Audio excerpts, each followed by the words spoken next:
Hey guys, welcome to the channel and welcome to this video. Started out with some fun stuff there, firing up a couple of hot rods and moving them around. We'll call it changing of the guard here. So this video, we're going to be backling this red 74 Ford here and doing a whole lot of finishing body work and then end up with the thing in primer. So I really appreciate you guys watching, and here we go. Let's get some work done.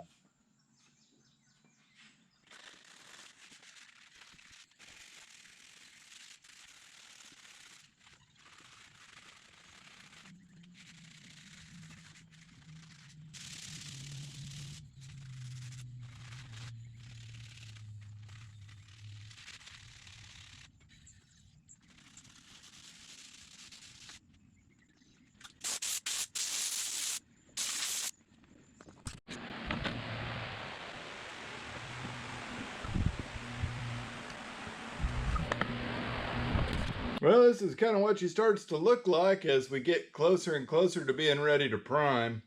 I have taken this corner and kind of finished it out so you can see everything's, like they call it, ghost edged. It's all feathered out really well, and it has many different colors, a lot of glaze and different stuff around the edges.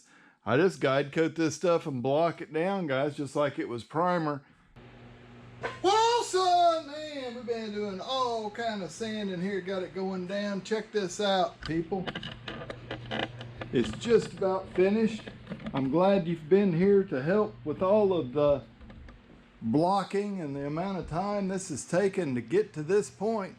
You know, it's been a long time since I put a video out on this car, but I really spent a bunch of time working on the 35 Chevy playing with that wood floor because sand and body filler, just it takes a while to build up the motivation to want to do it, right?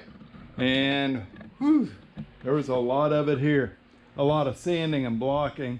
You can see the layers there. I really only had to wipe it about 4 times, and then there's still up at the front. I'm gonna need to work on this center line. It's kind of rounded out. I think it ought to have a little peak there. This thing's already got a body filler in it, so what the hey, let's make it cool. We don't make this party out of loving. We like holding hands and pitching wood. We don't let our hair grow long and shaggy, like the hippies down in San Francisco do. Out here, sanding 40 days and 40 nights on the battleship, 1940, 786, chop top Ford. You guys like to use coarse sandpaper? I mean, if you got to do this, why not? I got a piece of 40 grit right here, and it's just ripping the paint off this thing. That's right, that's what you want. A little ripper. So cutting it all out of there.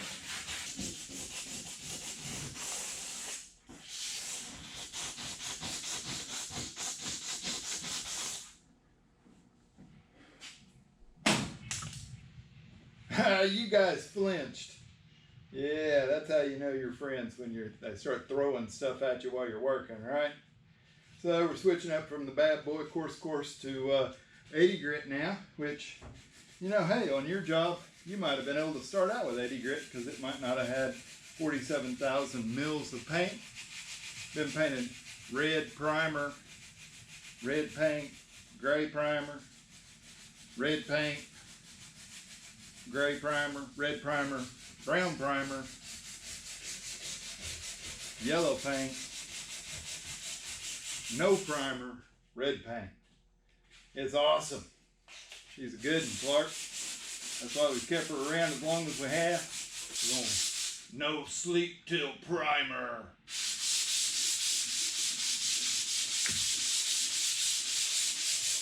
That's right. You heard me. We got to get it done or we're going to lose the shop.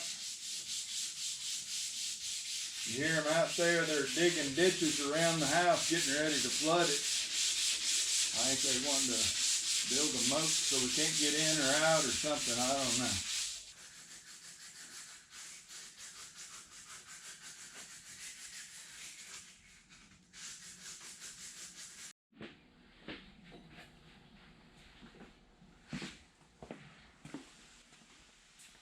So we'll take this thing and spray her down with a wax and grease remover and just soak it. We're not planning on priming it in the next little bit, so we can put this stuff on really wet and it's going to show us what we look like if we were to prime it. As far as how flat, straight, and everything it is. See what I mean? It just shows you the overall look that you got going. And yeah, it's not looking bad. So I really just lack a little bit underneath the drip rail on the other side, having it ready to mask it up and prime it. You go ahead and wipe that off, you can see all the dirt and crap that's on there. So yeah, we're looking good, guys. Here's the other side of it.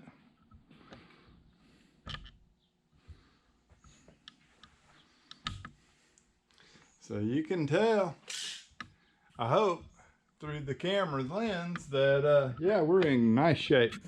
I've shown wiping body filler and doing that stuff quite a few times. Here's some glaze right here.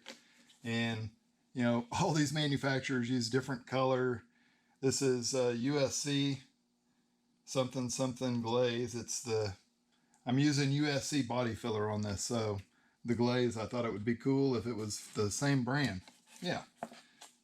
So, same as filler, you're going to want to mix till you have no streaks.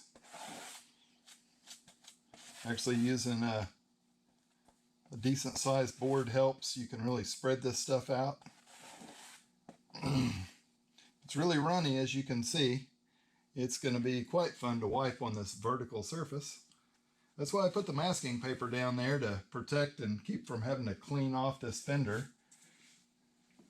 So I'm using this to transition from the paint into my filler.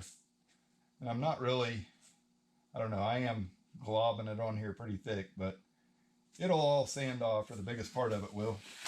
There, thin it out a little bit for you guys. And we'll come in, so many layers of stuff. It's like fiberglass, filler, 3 different paint jobs. Let's just blend it all together with this stuff. It'll work. Then we'll throw some high build on it, let it shrink up for a week or so, come back, block it. It'll be great. I think that's the ticket. Yeah, that's the ticket. Just got to get it all wiped on there before the stuff sets up. That's always the challenge. That's why it's later now, so it's cool outside, or cooler. We went from being almost too cold to do this stuff to, like now, having to watch how you put it on, what time of day it is, and all that. That was just like in the matter of about 2 weeks.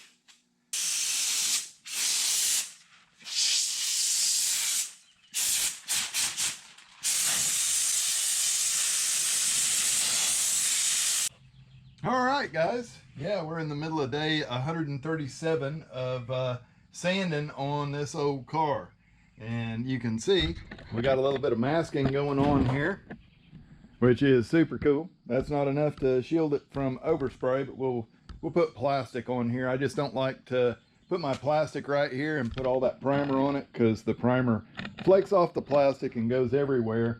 And I'll probably prime this and do like a 120 grit block sand on it, because it ain't straight, fellas. It just ain't, and it's not going to get there without some help. So we're going to put some high build primer on it, hopefully later on today, and then we can close this video out. I can get it edited and put out to you. This video, I think we probably got about 30 hours recorded, and we got to cut it down into like 15 minutes. You know how it goes. If you do any of this, you completely understand. So I have got my A-pillars feathered out.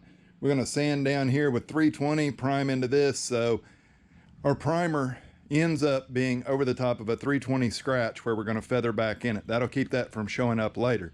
All these layers right here, yeah, they're going to end up showing up. I don't know how bad until we start spraying primer on it. We let it sit and all the solvent cook out of it. If we let this thing sit for a few weeks, it'll probably settle down enough it'll never show up. And you got all these feather edges here on the old drip rail. We got a little rust action here. Nothing bad, it's just really pitted, and there's seam sealer that's got to go here and seam sealer that's got to go in here, and the guys just had Bondo in it before. We're going to try to do that right. I did take and clean all this back glass area up, got it all down to bare metal, nice and neat. I did get my floor like super dirty. That's actually a piece of carpet there that's encrusted with Bondo now and old paint. This side's all done, pretty much taped up the way we're going to do it. We'll get our plastic going and just tape it down low like I said. And yeah, you can see what you got. The glaze here, blending everything together. Our scratches, we're down to about a 180 grit scratch on most of it. It's going to have enough primer, it's not going to matter. But what I noticed with them scratches is later on down the road, when all the solvents evaporate, if I have a deep scratch in my body filler, it expands and contracts and shrinks differently than that primer does. So our primer ends up showing that scratch up. So if I finish it out a little bit finer, I don't have those problems. You know, if you ask 10 people, they're going to give you 10 different answers. This is just from my experience. So learn from that, and you know, don't buy bunk advice. All right, so finally to the stage of mixing product up. You know, if you're good friends or you buy a lot of material at the paint store, ask them for some of these, like they have them on their paint mixing rack. This makes it really easy to mix up your stuff and to pour out of a full gallon. This one's not full, but you get the point, you know. Our stuff mix, we're using just the Omni epoxy 2-to-1 mix ratio. Showed you that, guys, that. Once you get this stuff mixed though, it has a required incubation time. So it's got to sit for about 15 to 20 minutes, and faster if you just put it in a can, put it on the paint shaker and shake it for the whole time. I've come out here periodically and stirred it. We're in good shape. All we got to do now is get this car cleaned up, and we'll be ready to spray this, and then we go have some lunch. Man, I'm starving. So we got it all masked off, which is pretty obvious. Now I got to get my wax and grease remover over here so we can sugar up.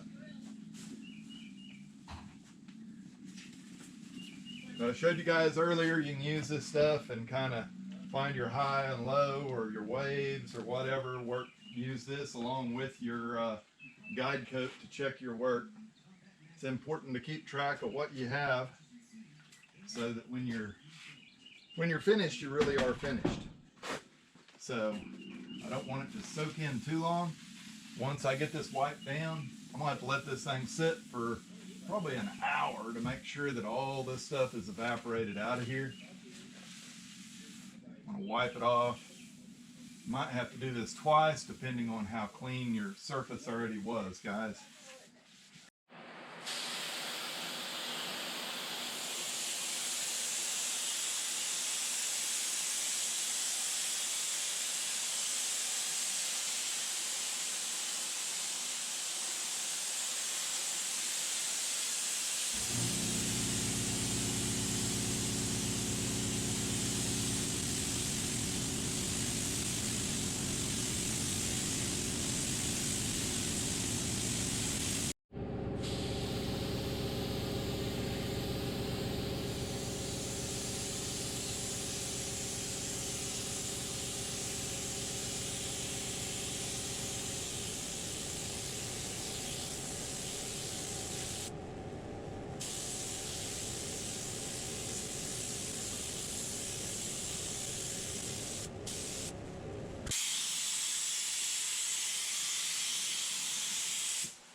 All right, guys, there you go.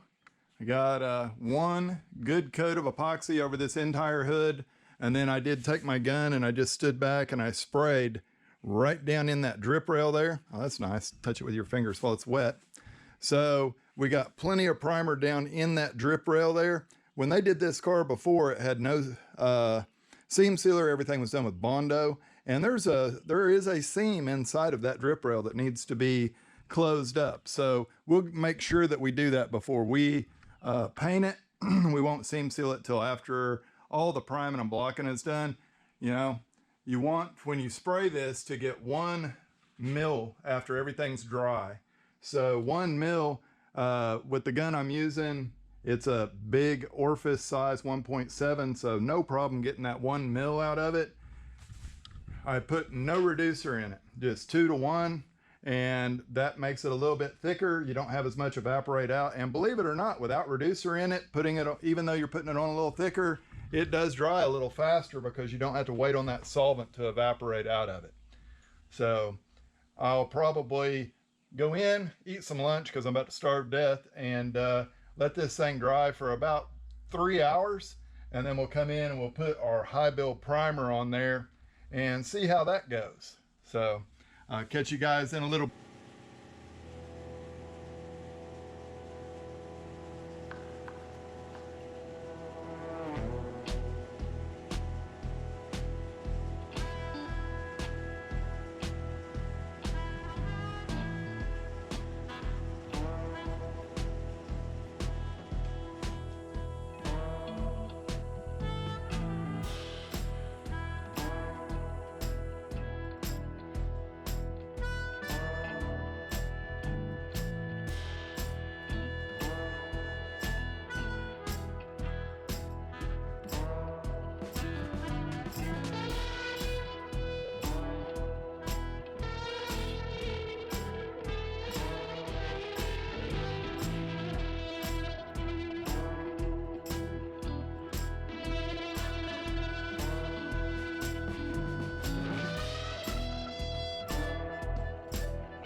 All right, so we're back out here. Got our same high build, well, our same primer gun. This time we have it loaded with high build primer. And we're gonna bury us on about 3 good wet coats here and see how much we use. I don't want to put more than 3 on because we know we got stuff that's gonna block out. Some of it's not. Let's just not pile it up and put 5 or 7 on it. Let's just do 3 this time.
You guys see that little squirrel up there on that limb? He's like right there. That cat's been barking out here, having him a ball. This is a big old mulberry tree, right? Right outside the old hog barn. Got the old original hog barn here, little shed. And yeah, you can see there's like mulberries all over the ground. This tree has been so much fun. It's been here as long as I have. And man, it's a good time. There went them squirrels running off. All right, there you go. That's 3 wet coats on the old car. And yeah, it looks just the same as it did with one. That's why I only film spraying 1 coat. But we did put 3 good wet coats on there, mixed 4 1-to-1. If we just mix it 4-to-1, it ends up with so much texture, and we're priming such a big area. The reducer really helps the stuff spray better. So we use this Roberlo Multi-Filler Express. It says DTM, but it's just a 4-to-1 urethane primer and a lot of bare metal on that car. So we went ahead and put the epoxy down. We just let that epoxy dry for 3 hours before we put this on, so it was good and flashed off. And we don't have to worry so much about adhesion or shrinkage or anything weird. This comes with a couple of different hardeners. We're using the standard one, which is like medium, and I use medium reducer in it. We did use about a little bit less than half a gallon to apply 3 coats to our roof in there. So it takes material. Anytime you're wanting to spray stuff, you better plan on extra, especially with something with as much body work as what that roof had on it. I really appreciate you guys watching. I think our video, I mean, we did what we set out to do. We got the body work finished, masked up, put our high build on it. Now we're going to let this thing sit for a little bit.